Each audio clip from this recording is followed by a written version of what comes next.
बेहतर से बेहतर की तलाश करो, मिल जाए नदी तो समंदर की तलाश करो, टूट जाता है शीशा पत्थर की चोट से, टूट जाए पत्थर ऐसा शीशा तलाश करो। दोस्तों, आप लोगों की काफी सारी कॉल कमेंट मैसेज मेरे पास आ रहे थे कि भैया कोटा की कोचिंग और कोटा की रेजिडेंशियल प्रोग्राम प्रोवाइड करने वाली कोचिंग दोनों के बीच में एक डिफरेंस वाला वीडियो आना चाहिए, ताकि जो भी स्टूडेंट कंफ्यूज है कि कोटा की ऑफलाइन क्लासेस देने वाली कोचिंग में एडमिशन लेना चाहिए या फिर ऑफलाइन क्लासेस के साथ साथ रेजिडेंशियल प्रोग्राम देने वाली कोचिंग में एडमिशन लेना चाहिए, तो आपके इंतजार की घड़ियां जो है वो समाप्त होने वाली है। इस वीडियो को यदि आप लास्ट तक देखते हैं और यदि आप कोटा में आ रहे हो और आप कंफ्यूज है कि किस में एडमिशन लेना चाहिए, तो इस वीडियो को लास्ट तक देखने के बाद में आपका कंफ्यूजन क्लियर हो जाएगा और आप इजीली एडमिशन ले सकते हैं। तो बिना देरी किए हुए डायरेक्ट पॉइंट पर आते हैं। तो सबसे पहले जान लेते हैं कि कौन कौन सी कोचिंग इंस्टीट्यूट जो है कोटा में ऑफलाइन क्लासेस प्रोवाइड करती है। तो इसमें नाम आता है Allen, Motion, Unacademy, PW, Vibrant, Resonance और आकाश इंस्टीट्यूट। ये वो कोचिंग है जो कोटा की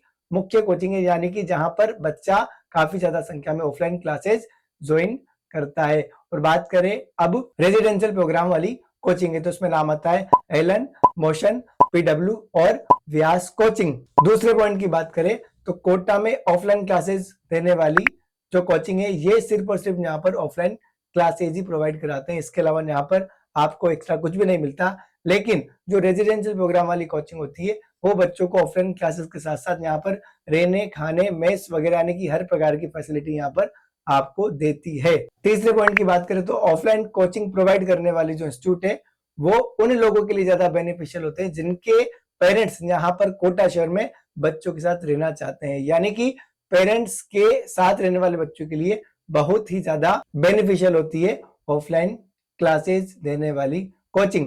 लेकिन जो बच्चे कोटा में पेरेंट्स के साथ में नहीं रहते, लेकिन उन्हें पूर्ण रूप से जो है पेरेंटियल केयरिंग चाहिए, वो रेजिडेंशियल प्रोग्राम की तरफ बहुत इजीली जा सकते हैं। चौथे पॉइंट की बात करें तो ऑफलाइन क्लासेस देने वाली जो कोचिंग इंस्टीट्यूट है, उनकी जो जिम्मेदारी होती है बच्चों की, वो तब तक होती है जब तक कि बच्चा कोचिंग इंस्टीट्यूट के अंदर क्लासेस ले रहा है। यानी कि लगभग 5 से 6 घंटे जब बच्चे की क्लासेस चलती है, तब तक की रेस्पॉन्सिबिलिटी कोटा की कोचिंग इंस्टीट्यूट की होती है। लेकिन जो रेजिडेंशियल प्रोग्राम में रहने वाले बच्चे हैं, उनकी 24/7 की जो रेस्पॉन्सिबिलिटी होती है, वो पूरी की पूरी कोचिंग इंस्टीट्यूट की ही होती है। पांचवें पॉइंट की बात करें तो ऑफलाइन क्लास में पढ़ने वाले बच्चों का जो 1 साल का खर्चा होता है, वो अपनी सुविधा के अनुसार उसको कम ज्यादा कर सकता है। लेकिन रेजिडेंशियल प्रोग्राम में पढ़ने वाले बच्चे की जो 1 साल की खर्चा होता है, वो लगभग सभी बच्चों का सेम होता है, क्योंकि वहां पर बच्चों को रहने, खाने और पढ़ने की जो फीस होती है, वो एक जैसी ही देनी होती है। छठे पॉइंट की बात करें तो वह है कोटा में जो ऑफलाइन क्लासेस देने वाली कोचिंग इंस्टीट्यूट है,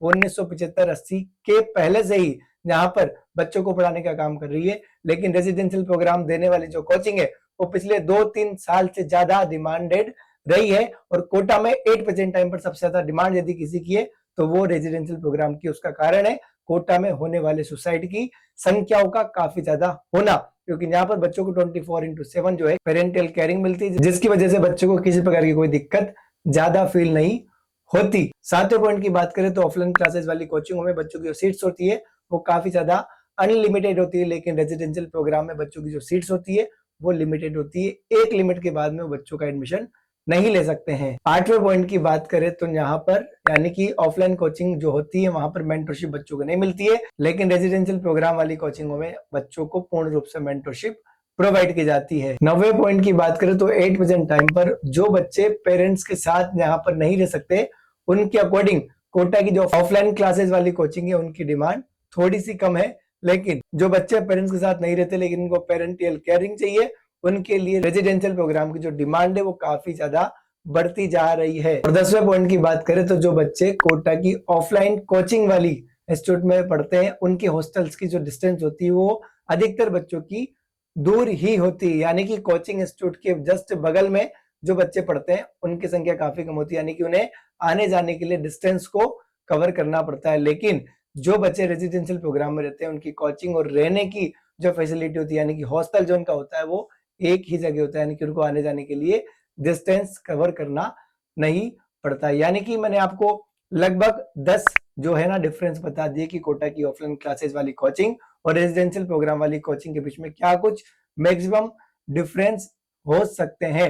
तो आपको मैंने बता दिया, यदि आप कोटा शहर में आ रहे हैं तो आपका मोस्ट वेलकम है। कोटा को लेकर बहुत सारी चीजें पॉजिटिव लगातार होती जा रही है। और यदि आप कोटा में आ रहे हैं, आपको कोटा में कोचिंग को लेकर किसी ना किसी का कंफ्यूजन है, या हॉस्टल को लेकर कंफ्यूजन है, या फिर स्कूल में भी एडमिशन चाहिए, तो ये जो नंबर स्क्रीन पर आपको दिख रहे हैं, आप इस नंबर पर कॉल कर सकते हैं। नंबर मेरे हैं, तुम्हारे भाई के हैं, आप इस पर कॉल कीजिएगा और जो भी आपका डाउट है ना, आप मुझे डिस्कस कर सकते हैं। आपको हर सवाल का जवाब मिलेगा और आपकी प्रॉब्लम को सोल्व करने की पूरी कोशिश की जाएगी। और दूसरा ये है कि आजकल कॉल काफी ज्यादा आने लग चुके हैं, तो आप लोग जो है इस वीडियो के डिस्क्रिप्शन बॉक्स में हमने कोटा जानकारी का फॉर्म भी दिया हुआ है, आप उसको फिल कीजिएगा। यदि आपका कॉल पिकअप मैं नहीं कर पाता हूं और आपने फॉर्म फिल किया हुआ है, तो आपके पास मेरा कॉल डेफिनेटली आएगा और आपकी समस्या को समाप्त करके जाएगा। तो दोस्तों आज के वीडियो में फिलहाल इतना ही, मिलते हैं नेक्स्ट वीडियो में, तब तक के लिए जय हिंद।